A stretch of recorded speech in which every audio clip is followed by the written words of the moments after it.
বাবা হচ্ছে এমন একটি বটগাছ যার ছায়া যদি আপনার উপরে থাকে পৃথিবীর কোনো শক্তি আপনার কোনো ক্ষতি করতে পারবে না।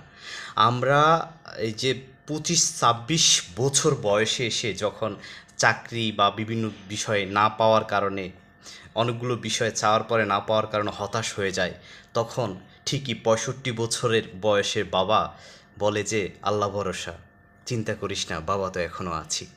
আসলে যাদের বাবা পৃথিবীতে বেঁচে নেই, মা পৃথিবীতে বেঁচে নেই, তারা হচ্ছে এই পৃথিবীর মধ্যে সবচাইতে দুঃখী মানুষ।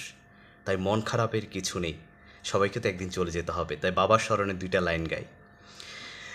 বাবারে, বাবানে,